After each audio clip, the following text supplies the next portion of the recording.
In order for the love of her life, Aran, to survive, Isla was forced to do the unthinkable. In the cold halls of a prison, she broke his heart and walked away. Not because she stopped loving him, but because Chairman Noe, Aran's ruthless father, gave her no choice. Banished into exile, Aran was left believing she had betrayed and abandoned him. But what neither Aran nor his father knew was that Isla was pregnant, carrying Aran's child, a living reminder of the love they tried to erase. 6 years later, fate brings them together again. And as Aran searches for answers, he begins to uncover the truth, the hidden sacrifice, the secret pregnancy, and the love that never died. If you haven't seen part 1 of this story, click the pop-up above or the link in the description to catch up. So sit back and watch as we unravel this tale of love, betrayal, and mystery. Let's get into it. By the very next day, Toby returned, efficient as always, with a thick folder. Inside it was Isla's life in pieces, fragments of work history, old applications, addresses, trails of her struggles.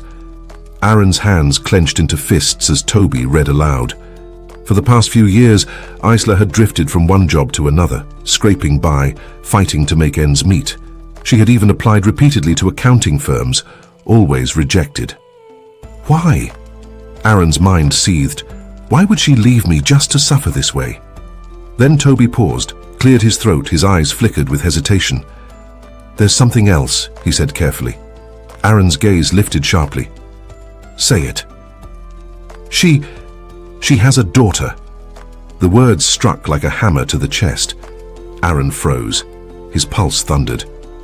A daughter? Yes. Toby's voice was steady, though his eyes softened. Her name is Amelia Brown. She's 6 years old.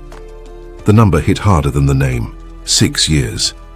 Aran's breath caught, his world tilted, his mind raged with denial, confusion, hope, fear, all colliding at once. Toby continued, almost as if to ease the impact. From all records, Isla has never been married. She has never been seen in a serious relationship, not in all these years. But the damage was done. A daughter, 6 years old.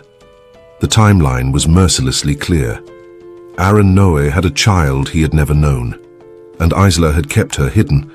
But Aran was no longer listening to Toby. His thoughts had already broken free, racing like wild beasts through every corner of his mind. He didn't need documents to prove what his heart had already whispered. Isla was still his. He had felt it at the poolside the moment their eyes locked again after all those years. That bond, raw, unexplainable, had not died. But now, a darker question gnawed at him. Could Isla have been pregnant when she left? Was that why she broke it off so suddenly, or worse? Had she betrayed him with another man, carrying a child that wasn't his, hiding behind silence and shame? Aran clenched his jaw, shaking his head fiercely. No, impossible. He knew Isla.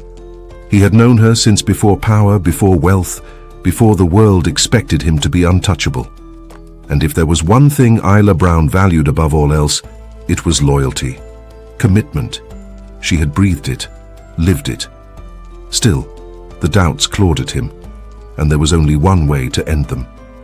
He turned to Toby, his voice low, edged with resolve. Find out where Amelia goes to school. I want the closing time. I'll see them both for myself. By the next afternoon, Aran's car sat quietly outside the school gates. Toby was beside him, watchful as always. Aran's pulse was uneven. Beneath the armor of the billionaire, he was simply a man, an anxious man, waiting. What would he say to Amelia if she was his daughter? What words could bridge the 6 years of silence, 6 years of absence he never even knew existed? And Isla? What explanation could possibly exist for her lies? Minutes bled into hours. Isla did not come. At last, frustration tipped into determination.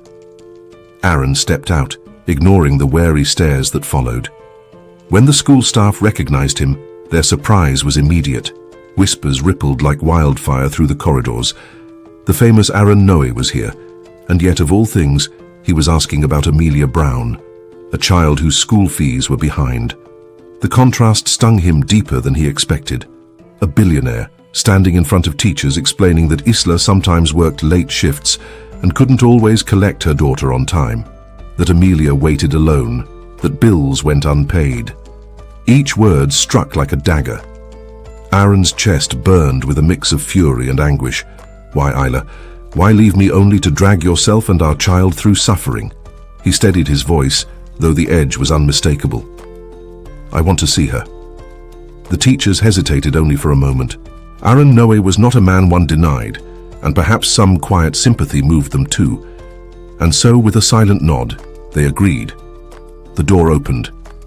And in that instant, the world tilted toward the moment Aran had both dreaded and craved, his first glimpse of Amelia Brown. The playground was nearly empty, the late afternoon sun casting long shadows across the swings and slides. And there she was, a little girl in a pale dress, hair tied back with a ribbon, playing alone. Her laughter was soft, self-contained, as though she had learned to find joy even without company. Amelia. Aran's voice cracked. She turned. The world stopped. Aran froze where he stood, every muscle taut, as his breath caught in his throat. She was beautiful. Not in the polished, rehearsed way of the women he often met in his father's world, but in the raw, innocent way that only a child could be. Her eyes, soft, glazed, unmistakably Isla's. Her face, delicate, perfect, carrying the exact symmetry of the woman he had once loved. It was like staring into a living echo of the past. But then something happened that he wasn't prepared for. Amelia's curious gaze lingered on him for a heartbeat, and then she did something deliberate. With a small, careful hand, she reached for the locket hanging around her neck. She opened it quickly, almost instinctively. Her eyes widened, shimmering with sudden recognition. Aran's chest tightened. What's in that locket? Amelia looked between him and the tiny photo inside, her expression one of dawning realization. Then, with a calmness far beyond her 6 years, she tucked the locket away again and stepped toward him. "Hello, stranger," she said, her little hand extended for a handshake. Aran's composure faltered. He was the billionaire who commanded boardrooms, the man feared in back alleys, the son of a tycoon, and yet here, standing in front of this child, he was undone. Wasn't he supposed to be the one introducing himself? Wasn't he supposed to be in control? Instead, Amelia was leading. "My name's Amelia," she announced brightly. "What's yours?" Her voice was clear, confident, almost rehearsed, like a girl who had grown used to introducing herself to a world that often overlooked her. Aran stammered, his tongue tripping over the simplest words. I'm Aran Noe. I'm a friend of your mother, Isla." The lie, or was it a half-truth, slipped out before he could stop himself. He hated how weak he sounded.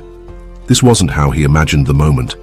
He had thought he'd be calm, steady, commanding, but nothing had prepared him for a child who carried Isla's face, Isla's spirit, and perhaps his blood. Amelia tilted her head, studying him with an intensity that made him shift uncomfortably. Then, as though satisfied, she grinned and motioned toward the swing set. "Do you want to play?" Aran blinked. Him? Play? But her eyes left no room for refusal. Moments later, he found himself awkwardly pushing the swing, watching Amelia's hair fly with the breeze, her laughter ringing out across the playground. For the first time in years, something warm cracked open in his chest. Yet curiosity burned inside him. As the swing slowed, he crouched down beside her. "Why isn't your mother here to pick you up?" he asked gently. Amelia shrugged, her tone casual but wise. "Mama works very hard. Sometimes work keeps her far away. She comes late." Then she added matter-of-factly, "Aunt Nari was supposed to pick me today, but I don't know what happened." Aran swallowed hard. A 6-year-old shouldn't have to explain away her own solitude so gracefully. He studied her again, struck by how sharp she was. Her speech, her composure, her ability to read him so easily. Too smart for her age, he thought. Far too smart. And in that moment, the possibility he had been circling around now screamed in his mind, "She's mine." The playground was still. save for the faint creak of the swings. For the first time since approaching Amelia, Aran didn't know what to say. His mind churned, racing with questions too heavy to ask a 6-year-old. How do you even begin? How do you ask a child if she knows her father? He sat frozen, the words caught in his throat. But Amelia broke the silence first. Don't you love my mummy? The words landed like a lightning strike. Aran's head snapped toward her, his chest tightening.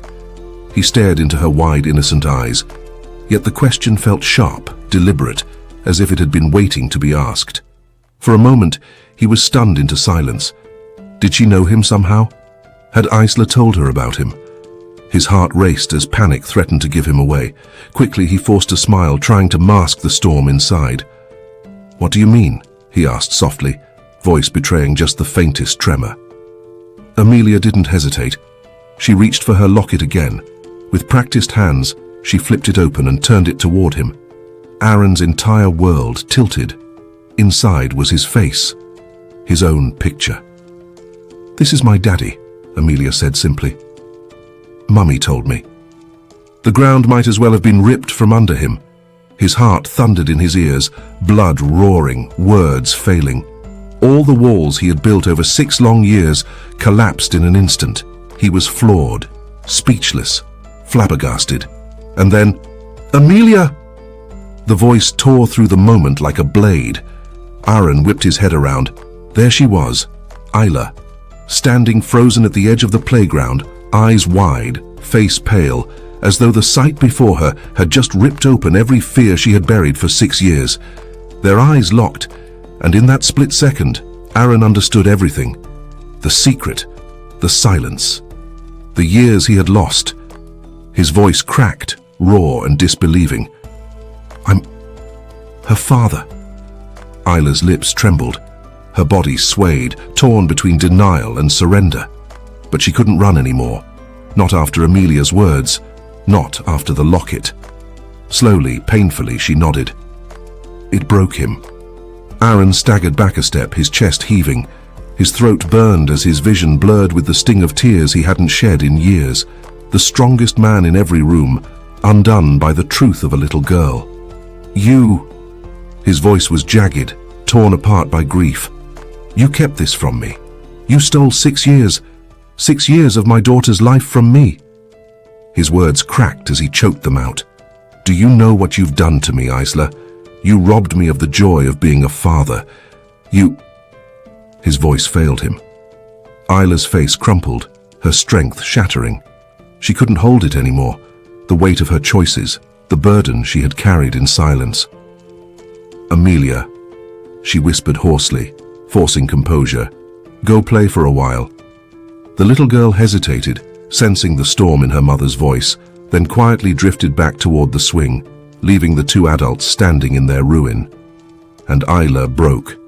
Tears flooded down her cheeks as her body trembled, the dam of 6 years collapsing all at once. Aran moved instinctively, crossing the space between them, his arms reaching as though to steady her. But she shook under his touch, her sobs wrenching from deep within. You don't understand, she cried. I couldn't risk her safety. I couldn't risk you. Chairman Noe's threats weren't just words, Aran. Being with you, it was dangerous. For all of us. If I had stayed, Amelia might not even be alive today. Her words hit like knives. Truth and tragedy intertwined. And in that instant, Aran realized the devastating truth. The woman he had thought abandoned him had, in her own broken way, been trying to save him, and the daughter he had never known existed. Aran's chest heaved as he tried to contain the storm inside him. Rage, hurt, longing, they all clawed at him at once. He stared at Isla, every line of her face trembling with fear and sorrow, and his jaw clenched. You should have trusted me, he thought bitterly. You should have known I could take care of us, of you, of her. His voice, when it finally came, was stern, but thick with unspoken pain. Whatever it was, I could have handled it. I'm not the boy I was 6 years ago. His words cut through the silence like steel, but Isla only closed her eyes, tears slipping down her cheeks. And then, for the first time in 6 years, She let the truth fall from her lips. She told him everything, how his father had orchestrated the arrest, carefully crafted to strip Aran of power and hope, how he had been thrown into prison, not by chance, but by the hands of the man who bore his name, how Chairman Noe had cornered her, threatened her family, whispered promises of ruin if she dared to stay. She remembered the coldness in his voice, the way he painted pictures of her rotting behind bars beside Aran, framed for a crime she didn't commit, and then she confessed the cruelest part. "I found out I was pregnant 3 weeks after your arrest," she said, her voice cracking. "I had to think of her, Aran. If I stayed, he would have destroyed all of us. You, me, the baby. I thought, if I left, if I broke you, maybe he would leave you alone. Maybe at least one of us could survive." Her sobs shook her as the words spilled out, a truth buried for too long. Aran's heart split open. Each word was a blade, carving away the years of resentment, leaving behind only grief and the unbearable weight of what they had both lost. His father had stolen everything from him, his freedom, his love, his child's first years. Without thinking, he pulled Isla into his arms. She crumbled against his chest, her sobs muffled by his embrace. And in that moment, he finally understood. She hadn't betrayed him. She had loved him too much to stay. She had chosen pain for herself to shield him from destruction. He held her tighter, his voice low and trembling with conviction. "Isla, you suffered because of him. You gave up everything to protect me, and I didn't even know." He pulled back just enough to look into her eyes, those same glazed, tear-filled eyes that had haunted him for years. "There is nothing in this world I wouldn't give to keep you and Amelia safe," he said, every word an oath.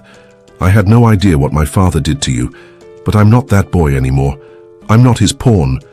For the past 6 years I've built something of my own. I've bled for it, fought for it, and I'll use it to protect what's mine."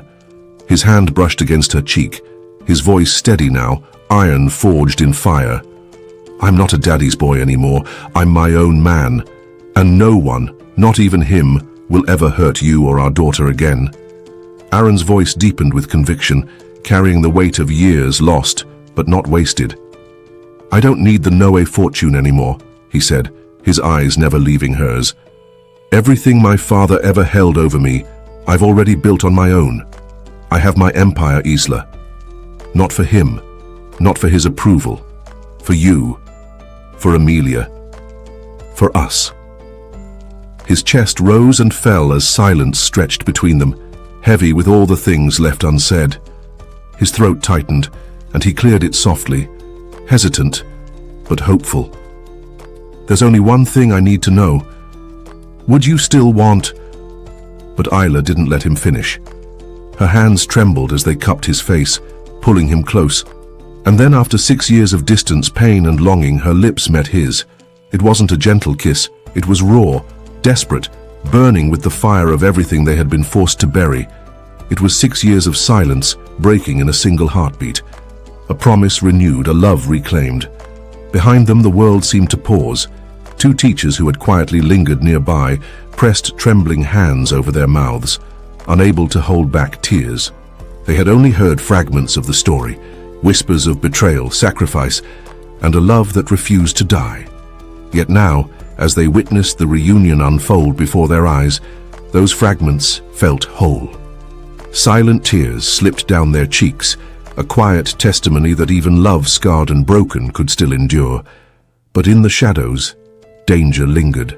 Logan, one of Chairman No's most loyal spies, stood at the far edge of the playground. His eyes narrowed as he watched Aran and Isla embrace, Amelia's laughter floating in the air like a secret only children knew. Logan's heart beat faster. He had been planted in Aran's life for years, always watching, always listening. And now, he had stumbled upon the very thing his master had worked so hard to destroy. Carefully, he slipped back into the corner where no one could see him and reached for his phone. His voice was low, almost hesitant, as he reported what he had just seen. "Aran is with the girl," he told Chairman Noe. "The girl you went to great lengths to erase from his life." There was silence on the other end, the kind of silence that pressed heavy on the chest. Chairman No's cold voice finally cut through, demanding clarity. But Logan struggled.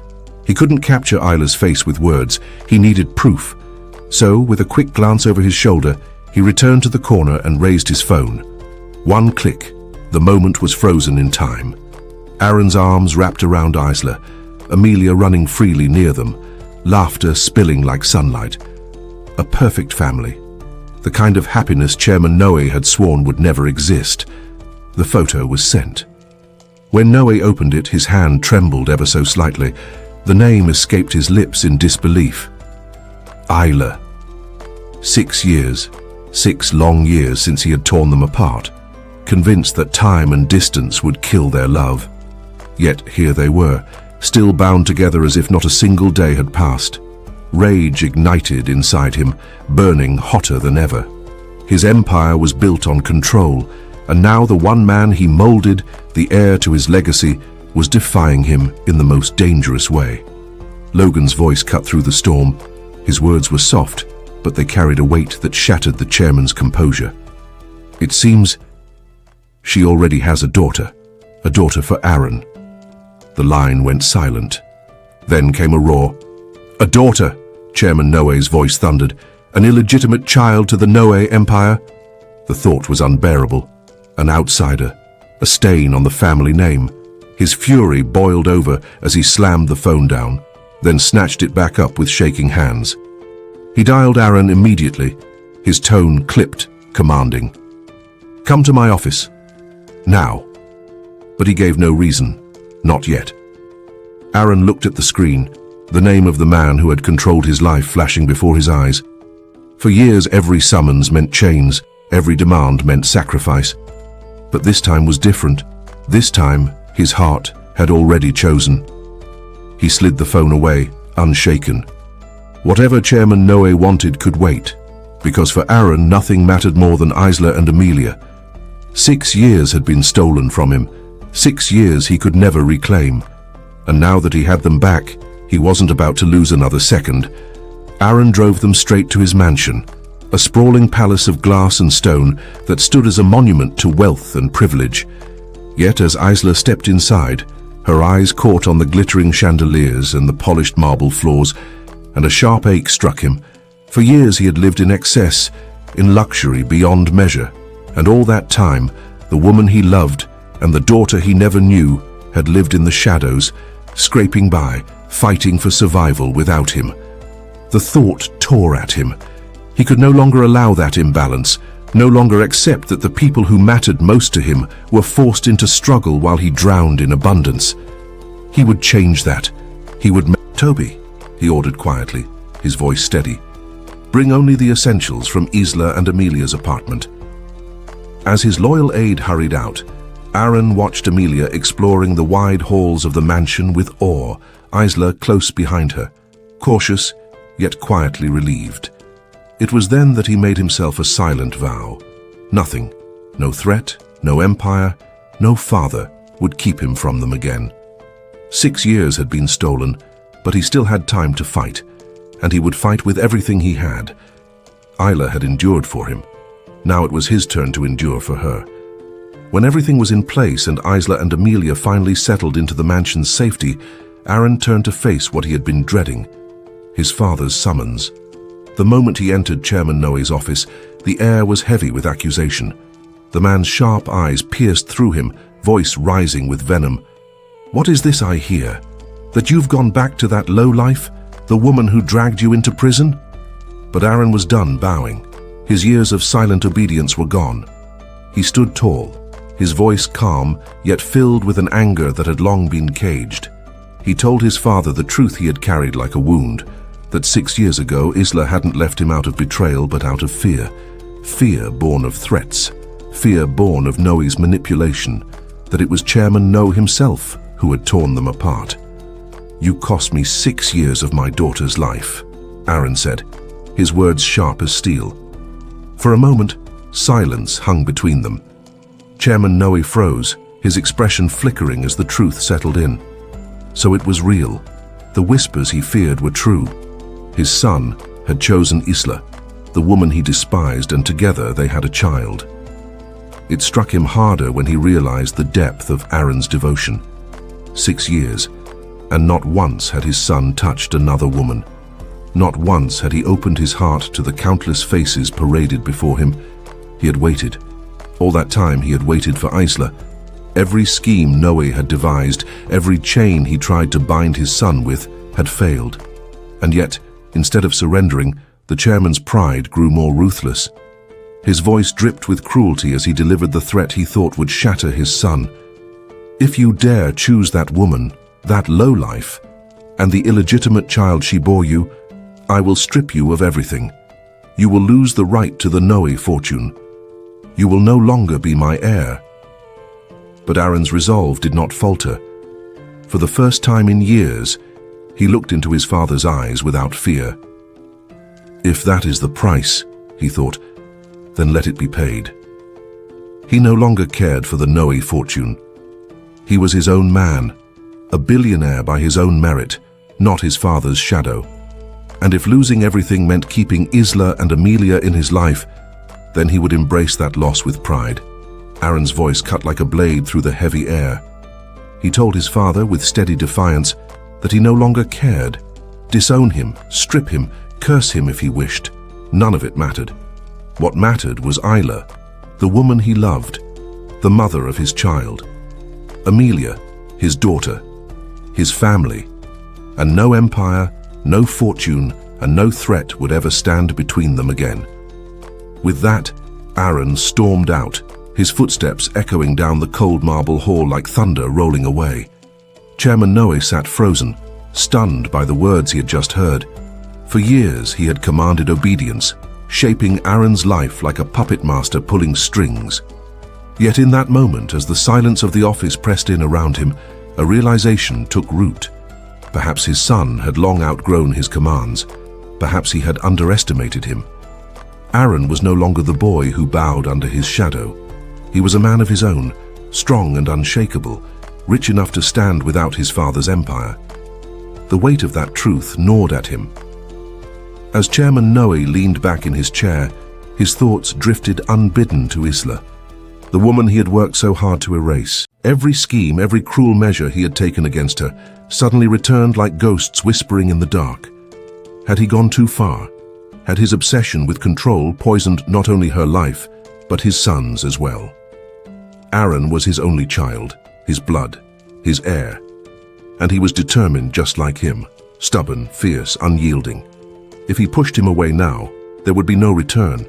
He might lose him forever. For the first time in years, doubt cracked Chairman Noe's armor. But before he could linger too long in reflection, the phone on his desk rang. He answered, expecting business, expecting control. Instead, the voice on the other end delivered a blow that shattered him to the core. Aran had been in a terrible accident, a ghastly collision on his way back from the office. He had been rushed to the emergency unit, and his survival was uncertain. Chairman Noe could not speak. His lips parted, but no sound came. His mind whirled with questions that refused to form into words. Why, how? Where was he now? Was he alive? Was this his doing? He stood frozen, the phone pressed to his ear as his world crumbled in silence. And then the past returned. A memory, sharp and painful, forcing itself into the present. 20 years ago. His wife, Nabi, lying frail in her final days, her body weakened by cancer, yet her spirit burning bright. He had sat beside her, holding her hand, pretending strength while his heart broke. Bomi, she had whispered, calling him by the name only she used. Her eyes had seen through him, through the steel, the schemes, the relentless hunger for control. She had loved him despite it all, even because of it. It was what made him powerful, what built the empire from nothing. But her plea had been simple. Let Aran live his life, she begged. Let him choose his own path. Don't crush him with your grip. Don't turn your love into chains. If you do, you'll lose him. And when I'm gone, he will have no one. Her voice cracked as she said it, her eyes glistening with the truth she knew he might not accept. I won't be here to protect him. Don't let him lose you too. And now, standing in his office with the weight of that phone call sinking in, tears streamed down Chairman Noe's hardened face. He had failed. He had failed Nabi. He had failed his son. What if Aran didn't survive? What would he say to her when they met again in the afterlife? That he had destroyed the very thing she asked him to protect. That he had turned his love into poison, and his son had paid the price. For the first time in decades, the man who had once seemed unshakable felt the sting of fear. Not the fear of losing his empire, but the fear of losing the only thing that ever truly mattered. But Chairman Noe wasn't going to give up. Not now. Not when the image of Nabi's tearful plea haunted him more than ever. She would never forgive him if he surrendered to despair. She would want him to fight, for Aran, for the family he had nearly destroyed. Wiping his face with the back of his hand, he grabbed his phone and hurried out, his voice sharp as he ordered the driver to take him to the hospital at once. Billions, empires, power. None of it mattered anymore. If it meant saving his son, he would cast it all aside. And if Isla was the woman Aran had chosen, if she was the one who held his heart even after everything Noe had done, then so be it. He would accept her. He would accept her daughter. He would swallow his pride even if it burned him alive, because losing Aran was a price he could not pay. Tears blurred his vision as the car sped through the city, but they did nothing to soften the fear that gripped him. How would he face his son now, broken and helpless? How would he look into the eyes of the boy he had spent years wounding with his own pride? When he arrived at the hospital, the sterile scent of disinfectant hit him, sharp and unforgiving. And waiting at the entrance was Toby, Aran's loyal right hand. For a moment, Chairman Noe's rage threatened to explode. His hands trembled with the urge to grab Toby, to demand answers. Where had he been? Why had Aran been left to drive himself? Why hadn't Toby protected him? But the fury dissolved into something heavier. This wasn't the time. Not now. All that mattered was his son. His voice cracked as he forced the words out. How bad is it? Toby's face was pale, his jaw tight. Very critical, sir. The words landed like a hammer blow. The heart that had already been broken splintered further. The world knew him as the unshakable titan of industry, a man who bent nations with a single decision. Yet here in the hallway of a hospital, he was nothing more than a father. A broken, desperate father. Toby gently led him through the corridors, each step heavier than the last. Just before the door, Chairman Noe stopped. He drew a deep, shuddering breath, summoning what little courage remained in him. He thought he was ready. But when the door opened and he stepped inside, he froze. The sight before him wrenched the air from his lungs. His eyes widened, his body locked in place. For a man who had spent his life preparing for every outcome, this was a scene he had never imagined. What he saw stopped him dead in his tracks. It wasn't what Chairman Noe expected. There were no bandages, no blood, no machines keeping his son alive. There were no friends crying at the bedside of a broken man. Instead, what he saw stopped him cold. Aran, Isla, and Amelia sitting together peacefully waiting for him. No pain, no danger. Just the family he had spent years trying to tear apart. A storm of emotion tore through his chest. Relief, joy, disbelief. For a moment, he wanted to rush to them, to kiss their faces, to hold them close. But pride and composure held him back. Instead, tears streamed silently down his cheeks. "What is happening here, Aran?" he finally managed, his voice shaking. "I was told you had a ghastly accident."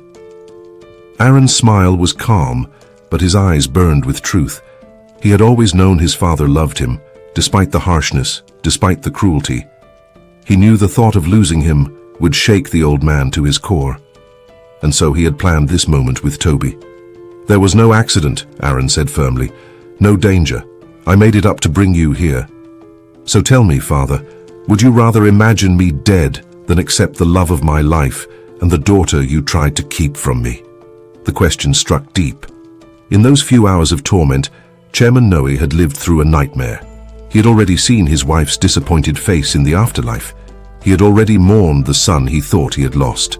And now, with the truth before him, something inside him broke, not in weakness, but in surrender.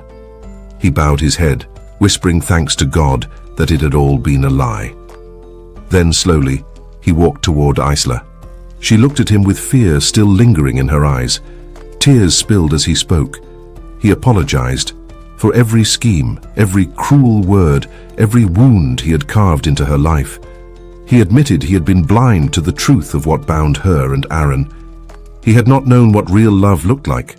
Isla was moved, her heart softened, and in that moment she hugged him. She forgave him, for herself, for her daughter, for the family that was finally healing. Then Chairman Noe turned, his gaze falling on Amelia, who had been watching quietly, her small eyes filled with curiosity. "Are you my grandfather?" she asked before he could speak. Something warm cracked through his stern expression. Of course she was his granddaughter. She carried the fire of the Noe bloodline, bold, fearless, unshaken. "Yes, girl," he said softly, pulling her into his arms. "I'm your grandfather." Finally, he looked at Aran, father to son. He studied the man who had defied him, who had waited 6 long years, who had chosen love over empire. "You are your father's son," Chairman Noe said, pride and regret tangled in his voice. He patted him on the shoulder, the gesture rough but meaningful. And then, without another word, he turned toward the door. As he walked out, his voice carried back. "Let me know when you plan the wedding. I'll pay for everything." The door closed behind him, leaving silence, and something new in its place. Aran turned immediately to Isla, pulling her close, his arm wrapping firmly around her waist. "So, Mrs. Isla No," he whispered with a smile, his forehead resting against hers. "Do you trust me now to take care of our little family?" Her heart swelled. She had trusted him all along, through pain, through separation, through years of longing. And now, as their lips met in a kiss that sealed 6 years of lost time, she trusted him completely. In the corner, Amelia jumped up and down, clapping her hands, her laughter filling the room. Her mother and her father, together at last, bound by love, stronger than any empire. And in that moment, the wounds of the past no longer mattered. What remained was love, fierce and unbreakable, reclaimed against all odds. The end. And that's the end of today's story. I hope you enjoyed it as much as I enjoyed sharing it with you. I'd love to hear your thoughts, maybe about the storyline, the characters, a favorite scene, or even the ending. Drop your comments below. I always look forward to reading them.